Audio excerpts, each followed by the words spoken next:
Hey everyone, my name is Stephen May. Welcome to That Show with Mahy. Today I am talking to the wonderful Amy Lehpamer. Hello, Amy. Hello. Hello. Thank you very much for joining me today. That Show with Mahy sort of started, it was the first one that was out, was called the Self-Tape Edition, because in this day and age we're sort of getting closer and closer to using digital all the time. And for auditions, it's sort of becoming the norm that maybe the first round auditions might be all through the digital self-tape world. But what inspired me to talk to you today, Amy's not looking That's right past her ears, and she's hiding. I mean, sure. So why do you feel like that about self-tape? I feel like a very analog person. Oh, look, I think it's really good, and I do think there is like a slight generational difference in people that have grown up a little bit more comfortable with having themselves on screen all the time. Yeah. Like even just recording yourself singing and putting it up on Instagram and all that kind of stuff. I don't do that because it's terrifying.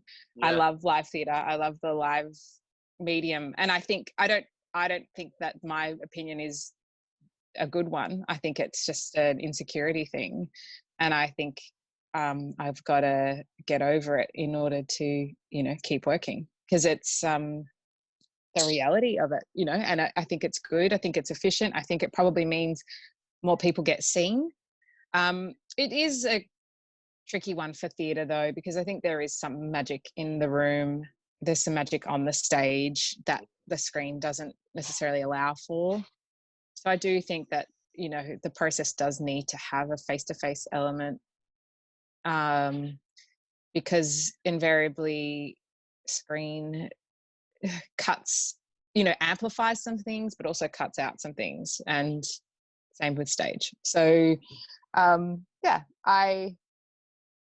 I want to crawl into myself whenever I need to self-tape for theatre. For screen, it's different because it's sort of, that's the medium with which you're working consistently. So I have a different kind of headspace about it. But self-taping for theatre, I find quite challenging.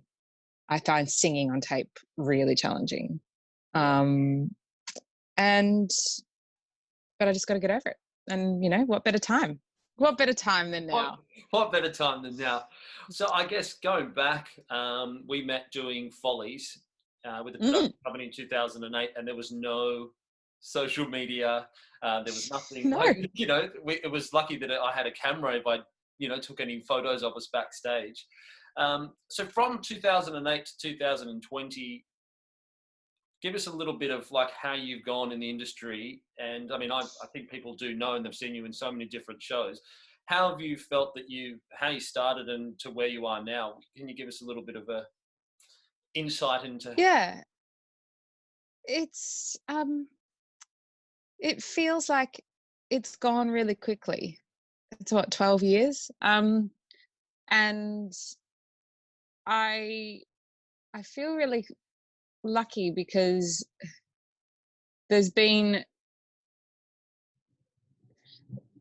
I've definitely grown as a performer. I've definitely worked hard, put in all the kind of, done all the stuff you're supposed to do, kept training between auditions and all that kind of stuff. But I think the part that I enjoy is, and that I'm quite proud of, is that I've sort of, I don't know, been able to be myself, and that somehow that's worked for me. And I've been able to work in kind of different aspects of musicals. I'm not aspects so much as maybe genres, if you have genres within musicals. Yeah. But I've kind of done a broad array of those as well, and that I really love the work so much. And I still think I have the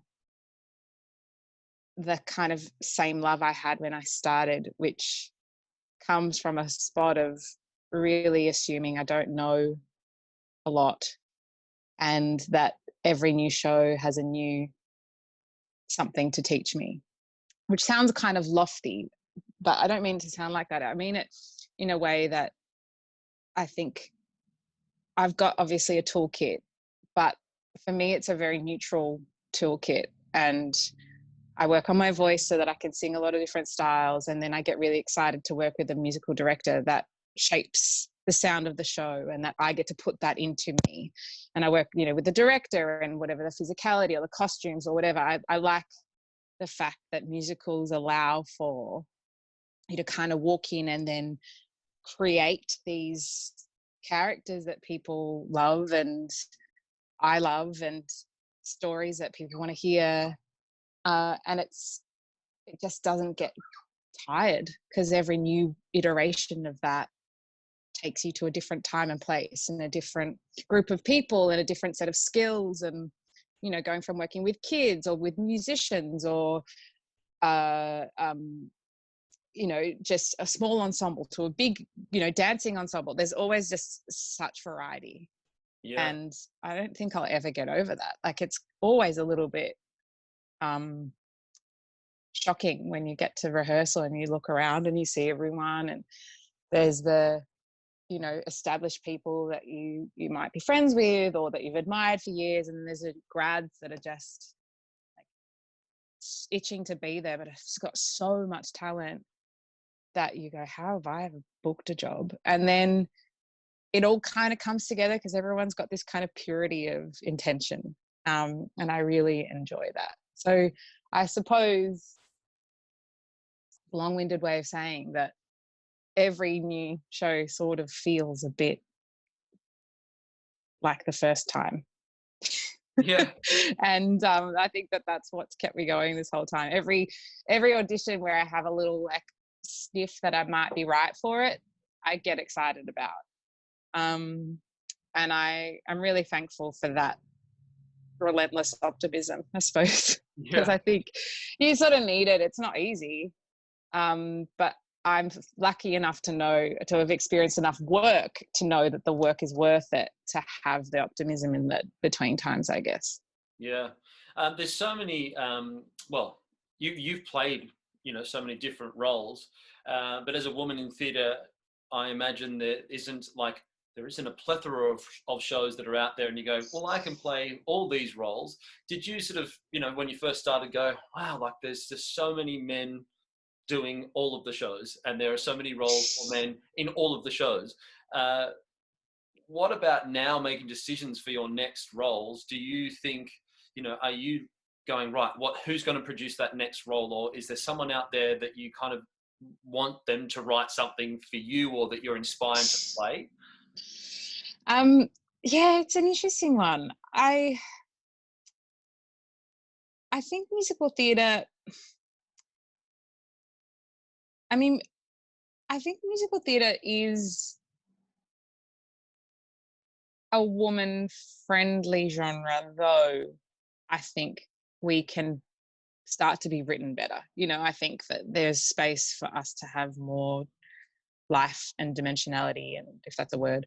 But what I've been encouraged by, I suppose, is even in doing older shows, I've been encouraged to create a character that is multi-dimensional, that is allowed to have a full scope of ideas and feeling. And I've kind of always fought for that, whether or not, kind of unconsciously. I think it's just sort of how I work. I want to play a full person, and that full person might be deeply flawed and might be a bit naive, or but they're still a real person. So I do think musicals have a good history of that. We love a diva, but going ahead, it's a tricky one because I'm. Oh, am I echoing? Is okay? So I can hear myself. I think going forward, it's an interesting one for me because I realise that I've now aged out of the ingenue, and I'm now, a woman on stage, and I it's different. It's different to think about that, to think about what's next, think about what kind of roles exist in this space. So, you know, playing Ms. Mullins in School of Rock, that's the kind of adult authority role. So it's a different spot from playing that wide-eyed, you know, character with the I Wish song at the top of the show. So it's sort of about, I'm kind of encouraged. I think a lot of people are writing smart. They're writing for the world we live in now. And that world is a world that wants to move towards equality and gender. It wants to understand that it's complicated, that our existences are complicated, that women and men are not perfect. And I'm excited that I think writers are understanding that, and understanding even just broadly with the success of Hamilton, that our histories are complicated and that we can find creative ways to reinterpret them and reimagine them in order to deal with the problematic aspects of the lives that have come before us. You know, no one has lived a perfect existence. And I think, you know, it is an exciting time to be in a world where we're sharing stories rapidly. With the internet, you're exposed to stories of more marginal existences much more than ever before. We are much more aware of plights of other people, and I think our artists are writing that and trying to reflect that. And so as a performer, it's sort of exciting to step into a world to think, okay, what new things haven't I heard about yet that I get to play soon, you know, because I think that there's a lot to tap into. And I think because of that, we can get more specific. So look, if someone wants to write me a show, and I don't know what about, but I'm encouraged by the growth of our industry. I think that there's always going to be ways in which we are underrepresented on both sides as women and men in the arts, and I think it's our job to fight for what we can with every job that we get. You know, I think it's always a funny thing, isn't it, when people say, what role are you going to choose next? I'm not really that able to like choose everything in that kind of way. You know, I think there might be like a broader myth that we're all Leonardo DiCaprio and we have scripts rolling in and, I couldn't possibly do that show because it doesn't represent my values at 100%. You know, I think sometimes we have to take things that aren't perfect, but our job is to not judge characters, to work within the realms that have been, you know, written on the page, work with the director to broaden any aspects that you think you can. And that's where our work is done. And that maybe you can kind of make peace with some things that aren't kind of your perfect idea of what a character could and should and would be. We can kind of bridge that gap a little bit as performers. Have you played a role where you went, oh, I'm so not in line with that, but I have to make it work, and you've succeeded in making it work? Look, it's funny. Like, I think, you know, probably the first few shows of my career, I spent most of my time on stage semi-naked, and kind of being a, you know, object of, you know, desire, or, and, you know, in that kind of very old school, typical blonde role, you know, that they're naive, the world happens to them, they don't necessarily have a lot of agency. And I remember kind of getting comments early in my career when I was cast in these roles from the people that had cast me in them, sort of saying, oh, you know, you're not like this. And it used to make me laugh because I don't think anybody's like that. I think that's just a male ideal that was kind of cooked up in the 70s, or probably earlier. And it's kind of perpetuated, and, you know, and I always knew that I wasn't that woman or girl. And where I could, I would fight for I'd have little wins for myself, if it was a way of delivering something, or just trying to think of the person as a full existing, breathing person, that deserved time and space and a story that had to be told. But they definitely aren't or haven't all been perfect, I think. And I think I'm enjoying the fact that as I get older, I can, you do get more authority as a woman as you get older in the roles that you get. So you get more agency. I think if I go through my career though, I tend to have played a lot of characters that have at least known what they wanted, or at least at some point in the story discovered that they want something and have gone for it. So it's and I've really relished that about the roles, and kind of probably lean into that more than anything else. Yeah, great.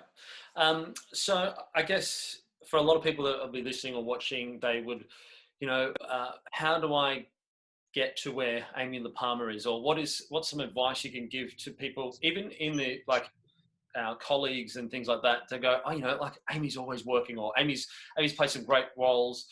What's some amazing advice? I mean, it's such a terrible question. What's your number one tip to inspiring music theatre people? But I guess what is the thing that keeps you driving? What is the thing that makes Amy Lehpamer, in the top 8% of the country of working